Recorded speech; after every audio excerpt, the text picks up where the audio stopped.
और सीएम नीतीश कुमार के PM candidate पर बीजेपी सांसद अजय निषाद ने निशाना साधा है और कहा है कि देश में नरेंद्र मोदी के रहते पीएम पद की कोई वैकेंसी नहीं है।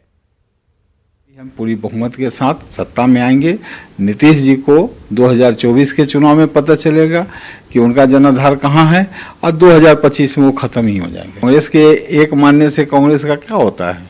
उसके पास तो अभी के जनाधार देखेंगे तो 24 या 48 या 49 लोकसभा सदस्य हैं उनका, तो उनका भी कोई बड़ा जनाधार नहीं है।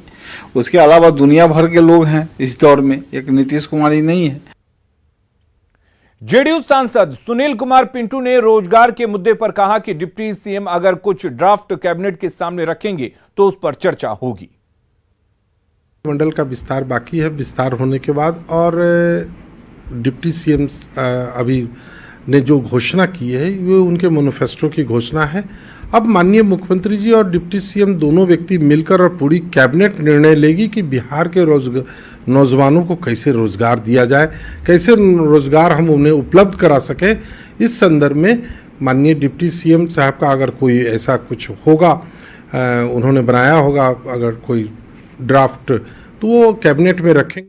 और इधर बिहार बीजेपी के वरिष्ठ नेता और पूर्व डिप्टी सीएम तारकिशोर प्रसाद ने नीतीश कुमार पर गठबंधन से अलग होने पर पहली बार निशाना साधा है। तारकिशोर ने लालू फैमिली पर चल रहे भ्रष्टाचार से जुड़े केस का हवाला देते हुए कहा कि जांच एजेंसियों के निशाने पर अब भी लालू एंड फैमिली है। ऐसे में नीतीश कुमार ने फिर से अपनी महत्वाकांक्षा के चलते भ्रष्टाचारियों से हाथ मिला लिया। वो प्रधानमंत्री के उम्मीदवार बनने का ख्वाब देख रहे हैं, लेकिन जो भारतीय राजनीति में जो विपक्षी स्थिति है, वो उम्मीदवार बन जाए, उनको रोका कौन है? वो प्रधानमंत्री बन जाए, उन्हें रोका कौन है?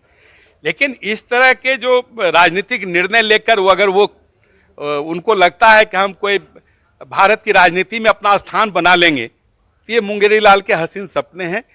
पहले तो बिहार उनके इस तरह के कारनामों को देख रहा था, अब तो पूरी दुनिया और पूरे राष्ट्रीय स्तर पर लोगों ने देख लिया। और बीजेपी सांसद ने बड़ा बयान दिया है। बीजेपी सांसद छेदी पासवान ने बड़ा बयान देते हुए नीतीश कुमार पर निशाना साधा है और उन्होंने कहा है कि अति महत्वाकांक्षी दाऊद इब्राहिम से भी हाथ मिला सकते हैं नीतीश कुमार। पीएम बनने के लिए दाऊद इब्राहिम से भी हाथ मिला सकते हैं, लेकिन कभी भी नीतीश कुमार पीएम नहीं बनेंगे।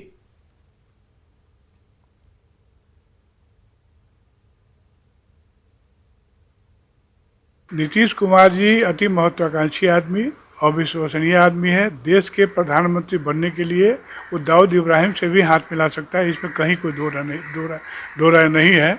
ये आदमी अति महत्वाकांक्षी आदमी है। तो अति महत्वाकांक्षी आदमी देश का प्रधानमंत्री कभी नहीं बन सकता है, क्योंकि इसका आप जीता जागता उदाहरण पूरे बिहार में घूम लीजिए। पूरे बिहार की जनता क्या कर रही है। जब बिहार से ही खराब छवि बन गया नीतीश कुमार का, तो देश में छवि बनने का कोई सवाल ही नहीं उठता है। बिहार की राजनीति में कभी साथ साथ रहे नीतीश कुमार और सुशील मोदी आज एक दूसरे पर जमकर प्रहार कर रहे हैं।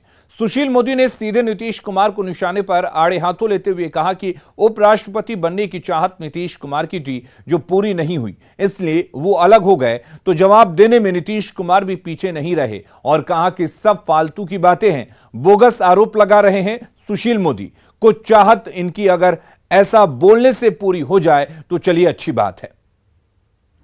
उनके लोग आए, हमारे नेताओं से मिले और कहा कि नीतीश जी को उपराष्ट्रपति बना दीजिए, बिहार में आप सरकार चलाइएगा आप लोग।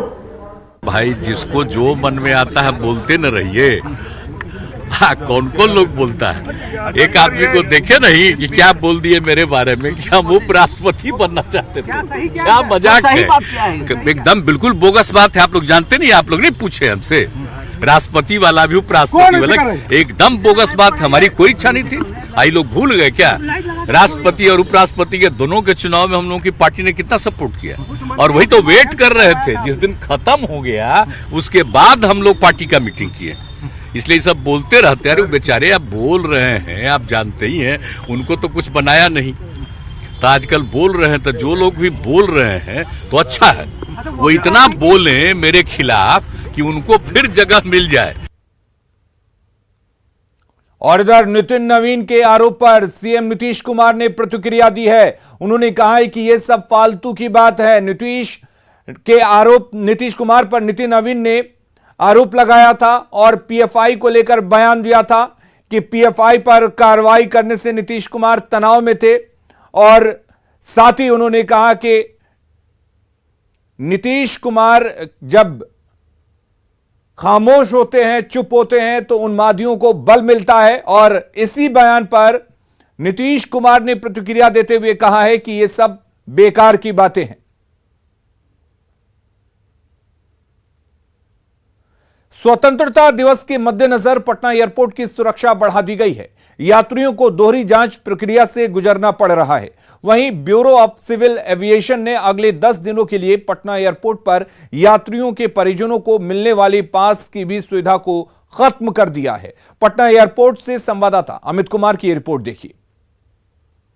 स्वतंत्रता दिवस के मद्देनजर एयरपोर्ट की सुरक्षा बढ़ा दी गई है। बताते चले कि ब्यूरो ऑफ सिविल एविएशन की तरफ से 10 अगस्त यानी कि बुधवार से ही एयरपोर्ट में जो एंट्री होती है एंट्री पास के द्वारा उस पर रोक लगा दी गई है और ये रोक जो है 20 अगस्त तक जारी रहेगी। बताते चले कि यदि आप अगले 10 दिनों तक हवाई यात्रा कर रहे हैं, जैसा कि यहाँ यात्रियों को देख भी रहे हैं, तो आपको समय से पूर्व पटना एयरपोर्ट पहुंचना होगा, क्योंकि स्वतंत्रता दिवस को लेकर के सुरक्षा जो है वो चाक चौबंद कर दी गई है। यात्रियों को दोहरी सुरक्षा जांच से गुजरना पड़ रहा है। इसके साथ साथ बताते चले कि एयरपोर्ट के वरीय अधिकारियों ने जो जानकारी दी है उसके मुताबिक एयरपोर्ट पर आने जाने वाले वाहनों की भी गहन जांच की जा रही है। जो तस्वीरों के माध्यम से भी हम दिखा रहे हैं कि सभी गाड़ियों की गहन जांच की जा रही है। इसके अलावा बताते चले कि एयरपोर्ट के बाहर सुरक्षा के लिए पुलिसकर्मियों को तैनात कर दिया गया है। टर्मिनल बिल्डिंग के अंदर कड़ी नज़र रखी जा रही है। सीसीटीवी कैमरे जो हैं उससे भी लगातार जो है सीसीटीवी कैमरे के जरिए जो है 24 घंटे एयरपोर्ट पर नज़र रखी जा रही है।